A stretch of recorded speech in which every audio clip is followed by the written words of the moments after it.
Welcome to my channel. इस video में हम बात करेंगे स्लीप पैरालिसिस के बारे में। एक इंटरेस्टिंग सा इजी सा कंसेप्ट है। चलिए स्टार्ट करते हैं अपनी video. Sleep paralysis is actually temporary inability to move और स्पीक व्हाइल फॉलिंग asleep और wake up. It means that कि समटाइम ऐसा होता है कि इंसान जो है वो सोया हो या जाग रहा हो तो उसे ऐसा लगता है जैसे he is not able to speak और मूव, यानी कि उसको लगता है कि वो बोल नहीं सक रहा या फिर उससे मूव नहीं हो रहा और उसको ऐसे लग रहा है जैसे उसकी बॉडी जो है पूरी पैरालाइज हो चुकी है।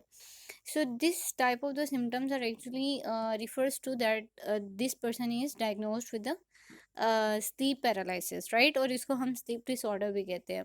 कि ऐसा होता है कि even even though you are very conscious और आप उठ भी चुके हो, स्टिल यू आर फीलिंग कि आप जो है मूव नहीं कर पा रहे हैं या आपकी बॉडी जो है कुछ भी अपने आप को, अपने हैंड्स को कोई मूवमेंट नहीं हो रही और जिसकी वजह से आप जो है एक्चुअली ये सिम्टम्स क्या बता रहे होते हैं that you are suffering from sleep paralysis.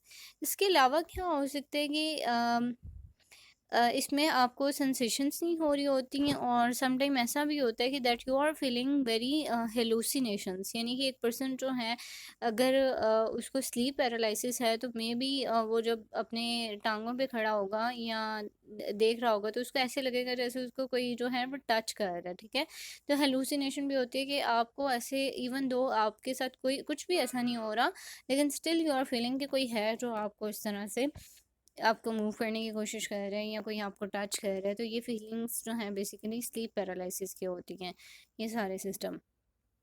और इसमें और भी बहुत सी चीज़ें हैं कि इफ़ अगर आपको लगता है कि that you are suffering from sleep paralysis तो इट मीन्स दैट कि आपको क्या करना चाहिए। आपको एक तो ये कि हेल्दी डाइट लेनी चाहिए, दूसरा स्ट्रेसफुल कंडीशन से दूर रहें ताकि आप जो है इस तरफ जाए ना आपका माइंड। इसके अलावा जो है आपको अपना स्लीपिंग क्वालिटी जो है वो मेंटेन करनी पड़ेगी कि आपने किस टाइम सोना है, किस टाइम उठना है। तो ये सारी चीज़ें जो है वो मैटर करती हैं। So that was very interesting and easy concepts. Still you have any ambiguity, any question, you can ask me in the comment section. So till now, goodbye, take care.